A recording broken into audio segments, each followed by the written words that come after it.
Vous êtes sur la télévision Isanganiro, bienvenue à ce journal. À la une de l'actualité, célébration de la journée du travail et des travailleurs ce lundi à Bujumbura, le conseiller général de la Confédération des syndicats du Burundi a appelé les employés à dénoncer les employeurs en cas de malversation, tandis qu'à Cibitoke, le représentant des employés dans cette province demande au gouvernement d'investir beaucoup plus dans le secteur de l'énergie. Et à la page politique, le parti CNL a, dans un congrès extraordinaire, présenté les nouveaux organes provinciaux de ce parti. Tout de suite, les détails.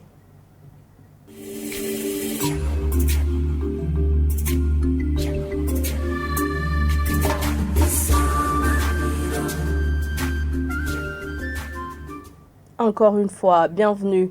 Les employés sont appelés à dénoncer leur employeur en cas de malversation.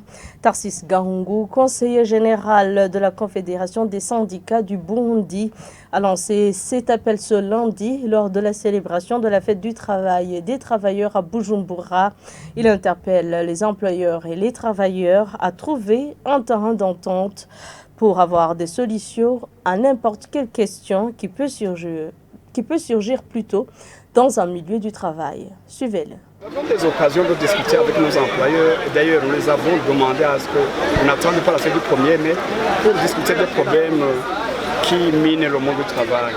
C'est en discutant, c'est en se mettant autour d'une table de dialogue qu'on pourra trouver toujours des solutions qui peuvent lier le socialement souhaitable à l'équilibre possible de nos employeurs pour que finalement et les travailleurs et les employeurs nous puissions travailler ensemble pour augmenter la productivité et qu'en retour, nous puissions aussi demander à ce que le fruit de nos efforts soit équitablement partagé.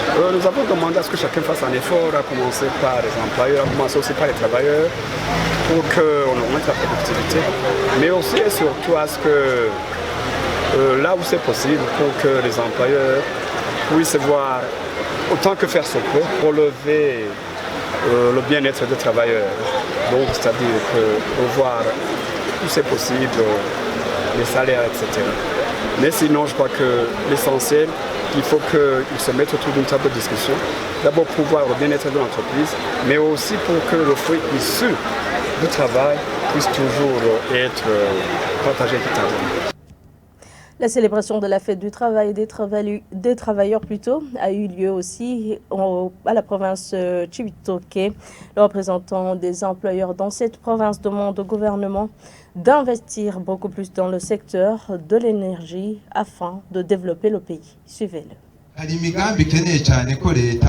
Il y a des projets du gouvernement qui nécessitent le soutien de tout un chacun. Lutter contre la corruption et la malversation. La corruption et la malversation sont de grands ennemis du développement pour le pays. Oui, les autorités publiques ne ménagent aucun effort dans la sensibilisation, mais nous devons tous avoir un œil vigilant sur toute forme de corruption et vol de deniers publics partout où nous sommes. Les investisseurs étrangers que nous voulons vont nous échapper, car en effet, les investisseurs étrangers que nous voulons vont nous échapper, car en effet, ils auront peur de voir leurs capitaux détournés et iront investir ailleurs. Lutter contre ce fléau, c'est alors le combat de nous tous et de tout temps. Il faut multiplier les enseignements sur les nouvelles technologies de l'information, mais aussi l'électricité. Le Burundi est l'un des pays ayant moins d'énergie électrique, malgré les efforts du gouvernement. Il devrait y avoir plus d'investissements dans ce domaine,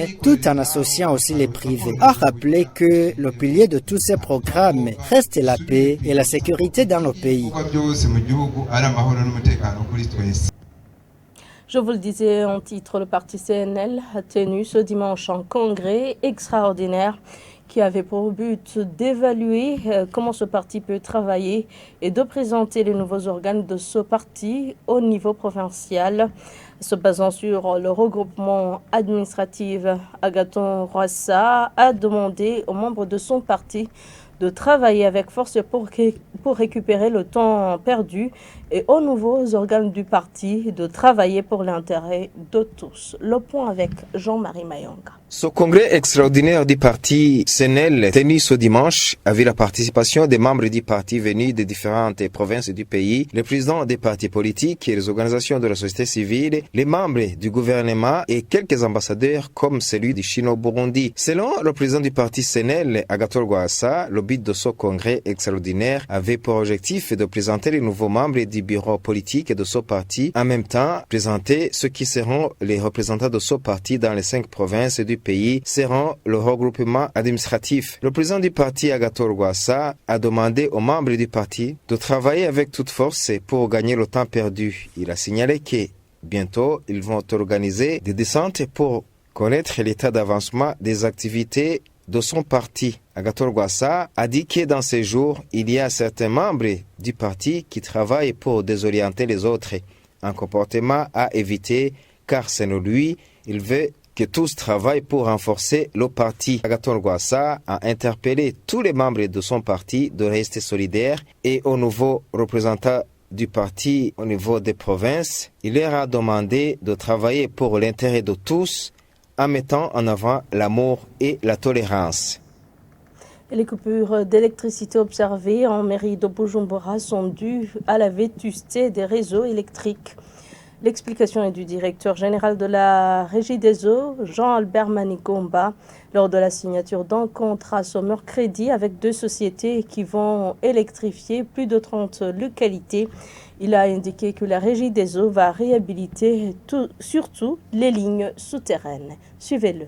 Les causes de ces coupures, on va les classer de deux sortes. Premièrement, il y a les coupures volontaires et les coupures non volontaires. Les coupures non volontaires sont dues par l'investissement de nos réseaux. Notre réseau électrique est surtout les réseaux souterrains. On est en train de travailler avec les bailleurs. Vous allez voir dans 6 peu de jours, ici même, la signature de contrat des entreprises qui vont réhabiliter le réseau de Bujumbura. C'est-à-dire toutes les lignes souterraines, nous allons les réhabiliter, mais aussi les lignes aériennes, surtout les quartiers périphériques, où on va les remplacer avec les poteaux en bas, on va les remplacer avec les poteaux métalliques. Alors, ces coupures alors, que je peux dire involontaires, sont dues par l'investissement de notre réseau, mais aussi dans les années passées, comme vous le savez, surtout dans les quartiers périphériques, la régie des eaux dans les années passées n'était pas à mesure de faire des extensions. C'est pourquoi il disait à la population de s'acquérir eux-mêmes des équipements.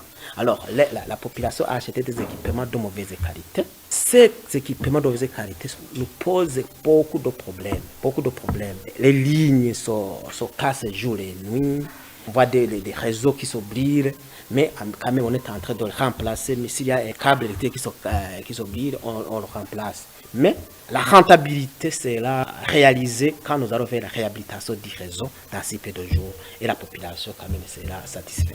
Alors, concernant les coupures volontaires, ce sont les coupures qu'on fait surtout à 24 heures. On est en train de réhabiliter nos réseaux en fait de recevoir des nouvelles injections de l'énergie en provenance des centrales hydroélectriques en construction. Alors qu'il y a Serusumo Force, Kabou 16, et il y a aussi Ruzibazi qui est déjà injecté. Alors, c'est à peu près 60 MW qui seront injectés dans le réseau. Ça fait la réhabilitation de nos postes. On ne peut pas injecter ce genre, cette énergie parce que ça allait détruire nos postes. Alors, on fait alors les coupures surtout à 24 heures parce qu'on sait qu'à 24 heures, la population se repose et on fait ces coupures pour réhabiliter, adapter et moderniser notre poste. Et c'est par ici que prend fin ce journal. Merci à tous de l'avoir suivi. Bonne suite des programmes avec la télévision Isanganiro.